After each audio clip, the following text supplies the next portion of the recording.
Okay, so yesterday I watched the next couple episodes of Symphogear. That was episode 4 and episode 5. Wait, was it 4 and 5 or 5 and 6? It was 4 and 5, and then earlier today I went ahead and watched episode 6. So I'll talk about all 3 of those, and I'm planning later in the day to watch the next 3, maybe even the next 4, which if I do, I'll definitely finish tomorrow. If not, I should finish by Wednesday. Just a couple quick things to say. Number one, I'm just not feeling very well. I think I've got the flu. I'm very congested. I had a sore throat on Saturday. It wasn't as bad the last couple of days, but I've had an off and on headache for the past couple of days. I literally woke up this morning when I took a shower. I almost fell in the shower because my equilibrium was super fucking off.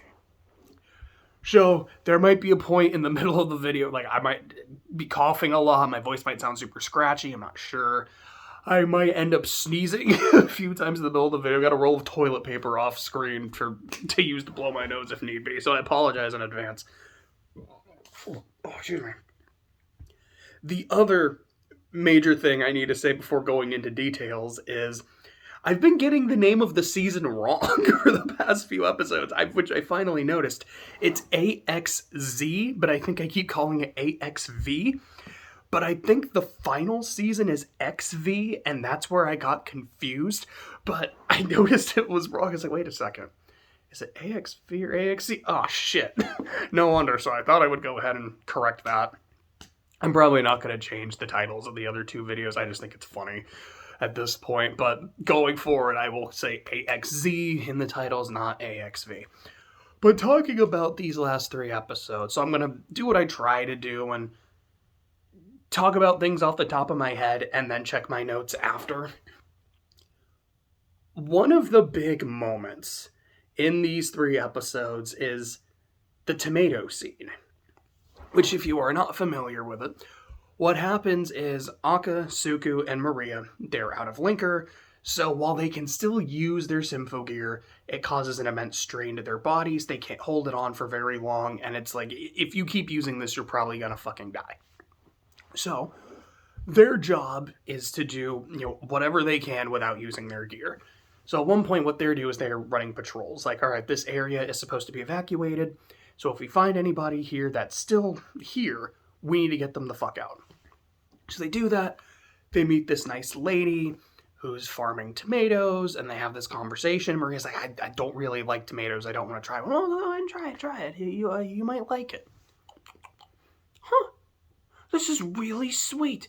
It actually tastes like a fruit, which, I mean, it is. I know tomatoes are weird, because they're the one that, like, it has a lot of qualities of fruit, a lot of qualities of vegetable, but I believe it's still a fruit. So Maria's saying, man, this fruit tastes like a fruit. It was pretty silly and pretty funny.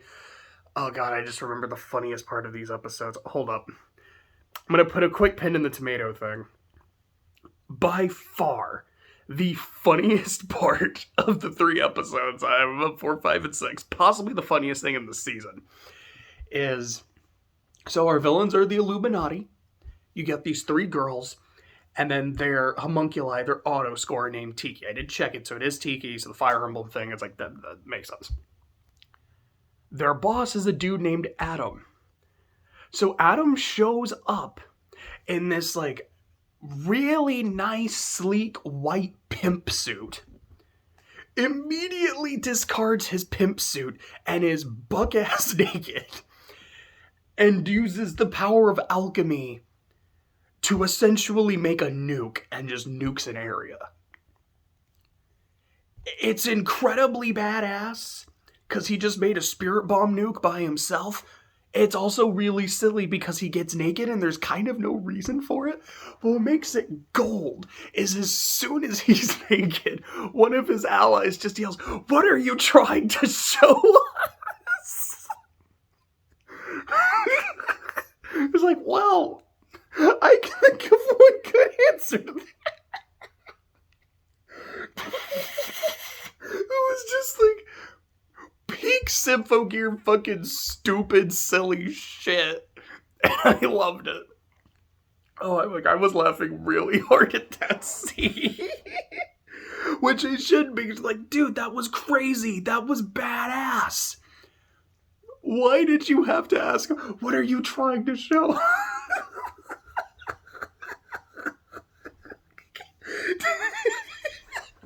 Anyway, sorry, I'm fucking giggling.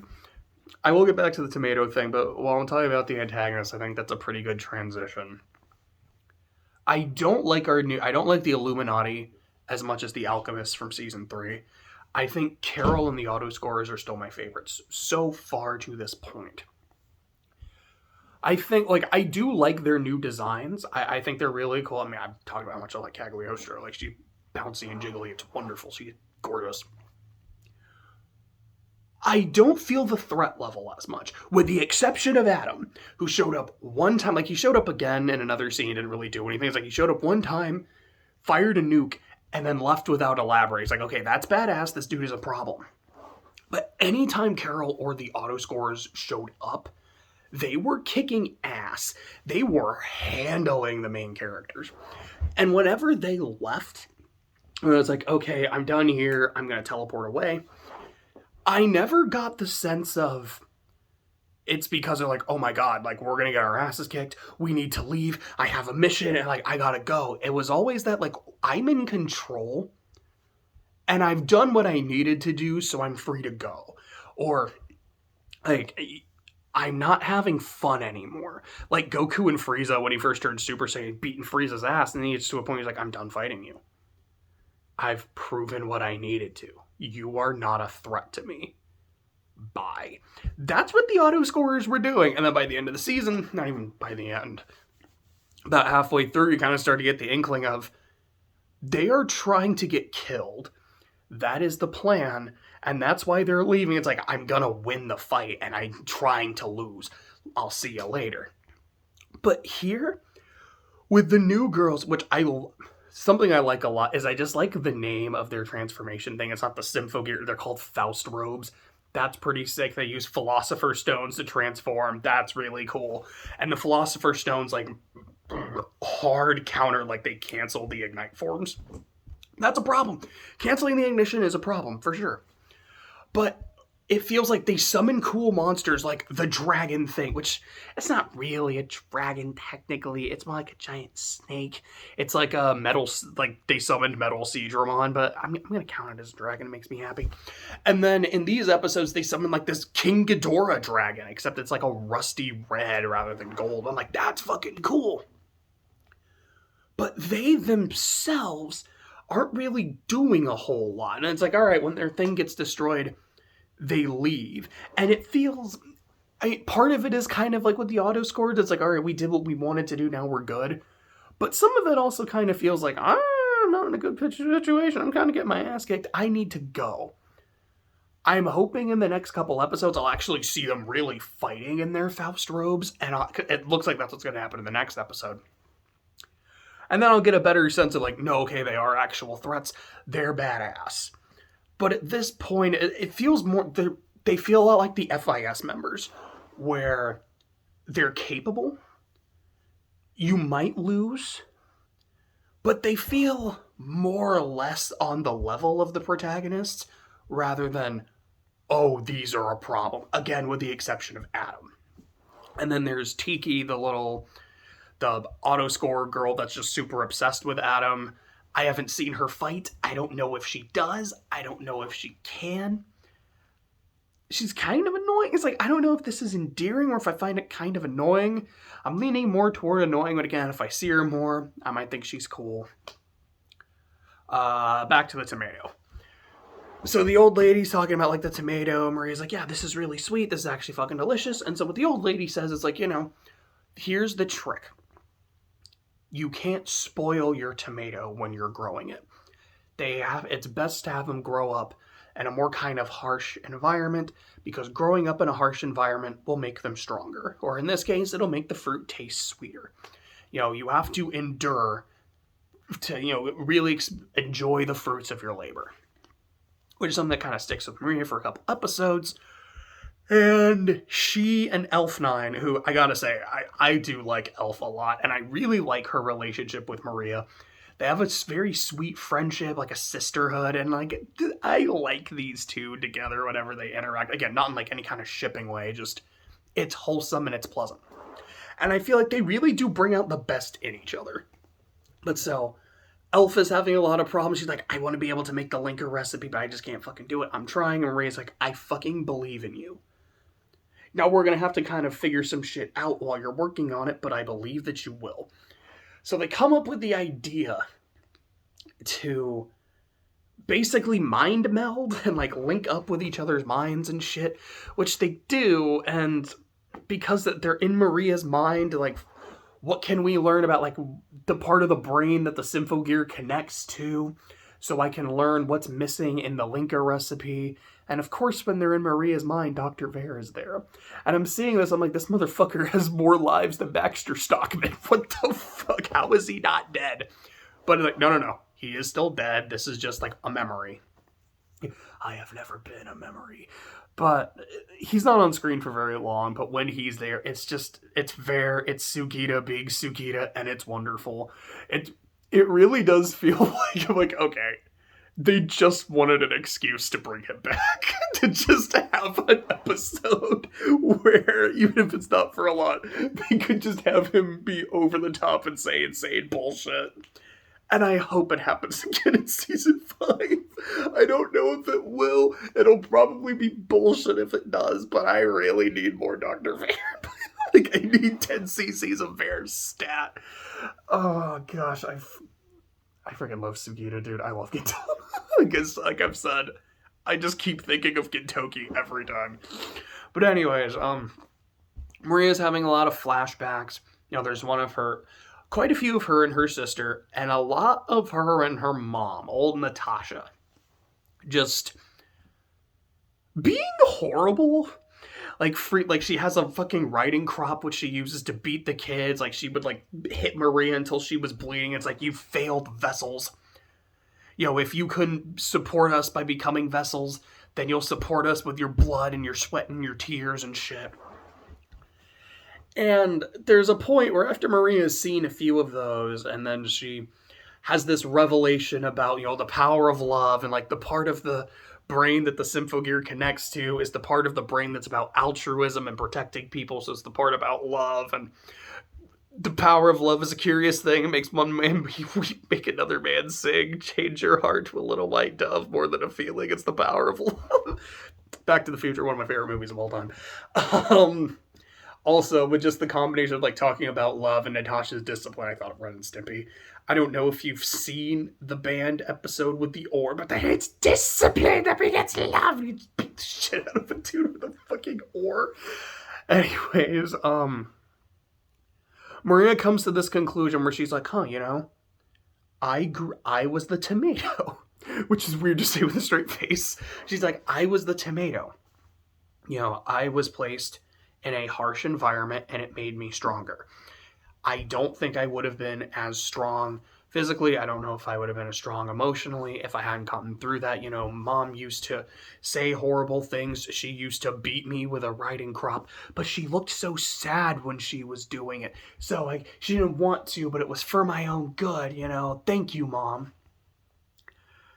So when she's saying, she's like, you know, she would beat me, but she looked so sad when she was doing it. What the fuck, Symphogear? Like, what? I get what you're trying to do. And it's like, you know, that tough love is a genuine thing. You know, some boy named Sue shit.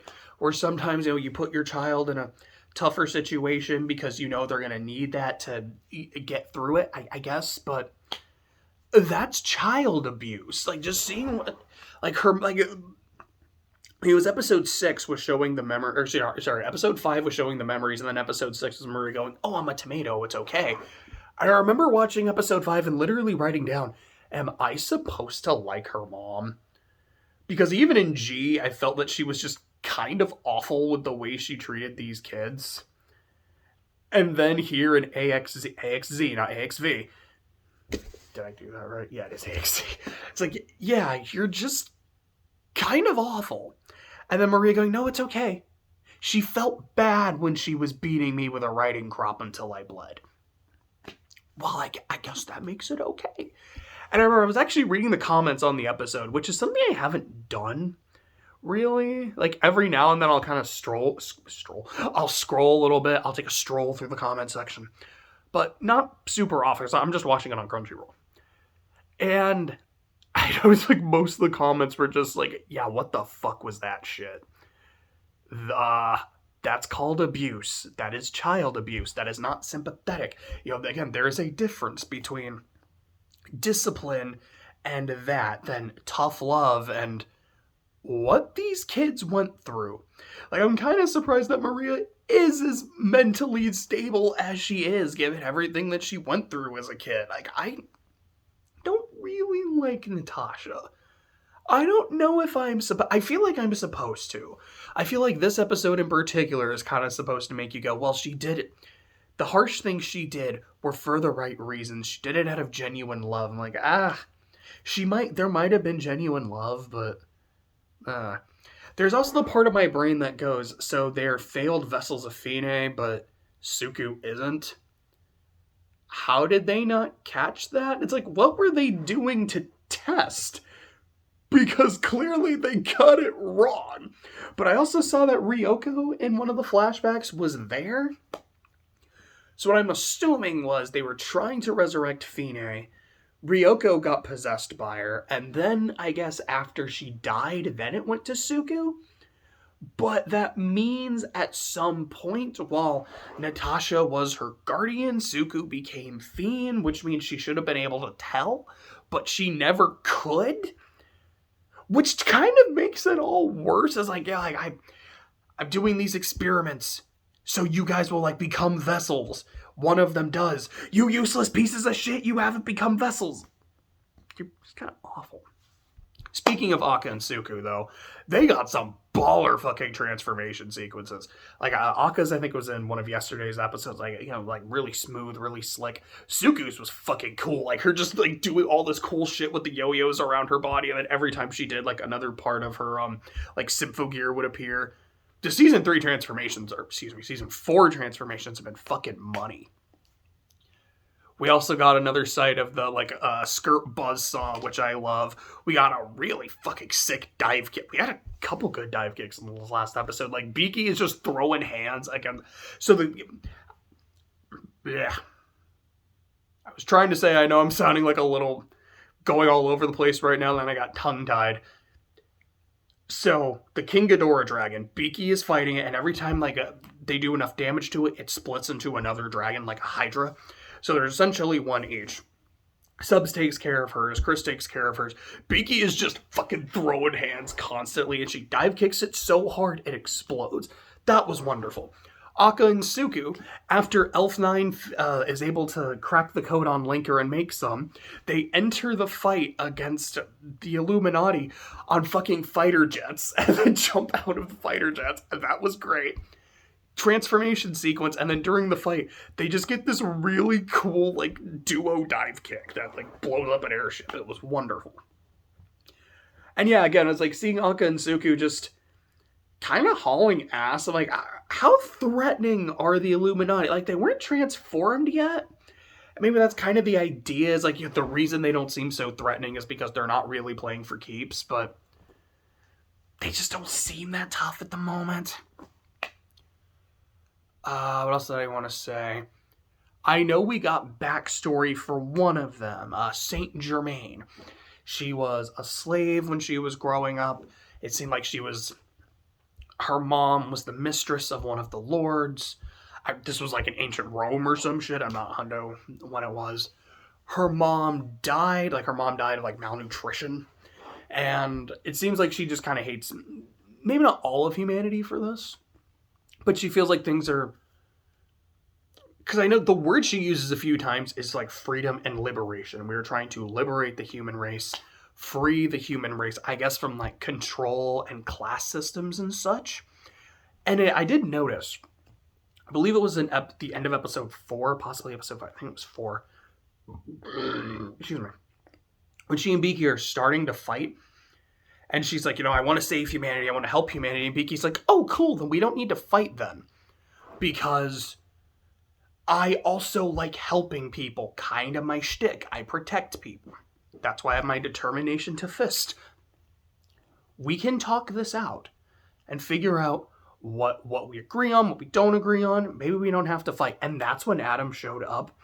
The implication I'm getting is that Saint Germain is probably someone who could be talked to, and Adam's like, I'm not going to let that happen. And then at the end of episode 6, Saint Germain's like, yeah, like we're going to free humanity from the curse of the moon, from the Bilal Tower of Babel shit. I'm like, it always fucking comes back to the damn moon. The fucking moon. Let's see. What's some of the other shit I wanted to say? What does that even say?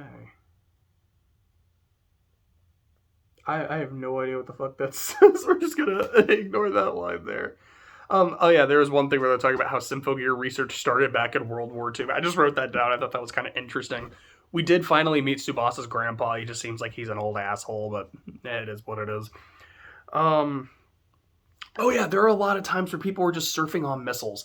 I think Chris entered a fight surfing on a missile while just like sniping shit from the air. That was cool. And in this episode, when they're all going to fight the King Ghidorah noise, they're all surfing on missiles.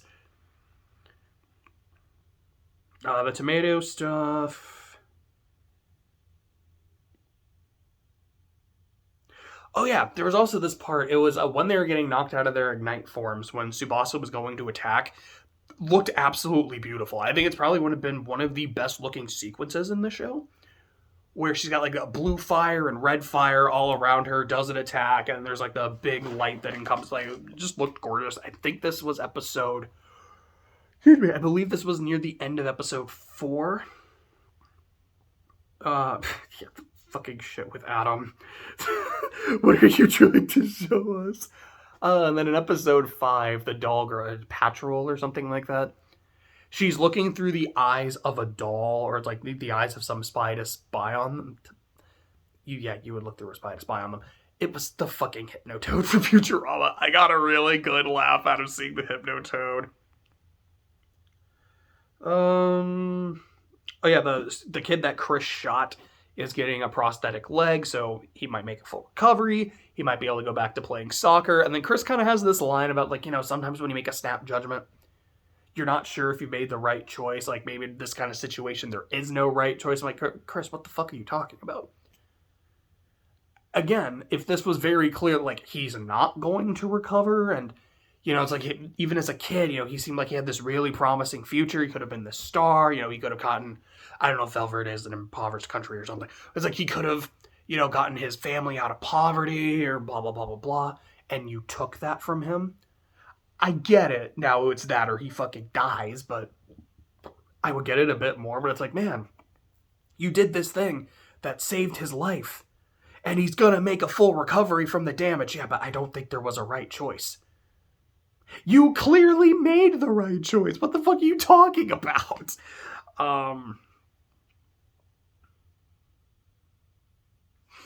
So that's basically everything. The only other thing to say is literally from the very end of the episode, because they did not play the ending song. Because I think they've actually done that a couple times. I've noticed they've had like just credit rolls instead of just the ending sequence. Besides just episode 1, the end of episode 6, the credit music was really interesting because it was just like the background music was fucking beautiful, and all of the vocals were just the transformations, like the transformation incantations from all the main girls. And then I believe they also did like the swan song at the end.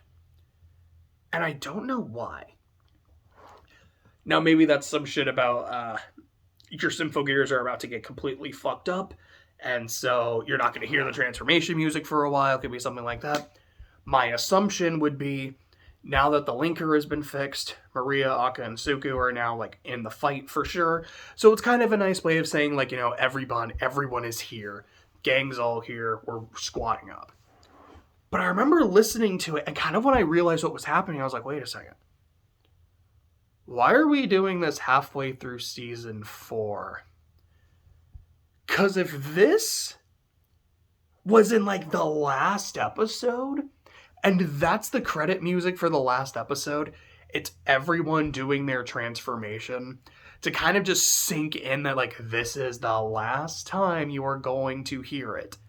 The last song playing is everyone doing their little bit. That probably would have gotten me really emotional. Depending on the quality of the final season, the last episode, maybe I would have cried, maybe not. But that's such a good way of giving closure. Why are we doing it this early? That's weird. That seems a little out of place, but okay. I trust you.